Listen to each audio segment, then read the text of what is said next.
चैत्रमासारम्भः। चैत्रः संवत्सरस्य प्रथमः मासः।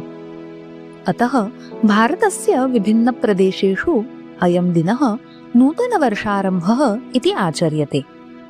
महाराष्ट्रे गुडीपाड्वा, आन्ध्रप्रदेशे तेलङ्गाणाप्रान्ते च उगादि, काश्मीरे नवरेह, सिन्धुजनानां चेटिचण्ड, मणिपुरे साजिबू चेरावबा इत्यादयः उत्सवाः सम्पद्यन्ते। अस्य नूतनवर्षस्य एकः विशेषः अस्ति। इदं न केवलं कालगणनानुसारं नूतनम्, अपि तु निसर्गस्य कृते अपि एषः नूतनारम्भः एव। चैत्रमासे वसन्तऋतुः प्रारभते। वसन्ते सम्पूर्णः निसर्गः प्रफुल्लितः भवति।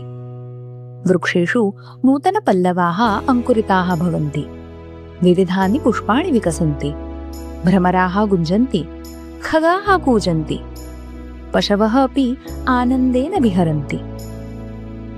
निसर्गे सर्वत्र हरितिमा, सौन्दर्यम्, आनन्दः च दृश्यन्ते। अतः चैत्रमासारम्भः मानवानां तथा च प्रकृतेः अपि नवजीवनस्य, उत्साहस्य, सौन्दर्यस्य च प्रतीकम् अस्ति।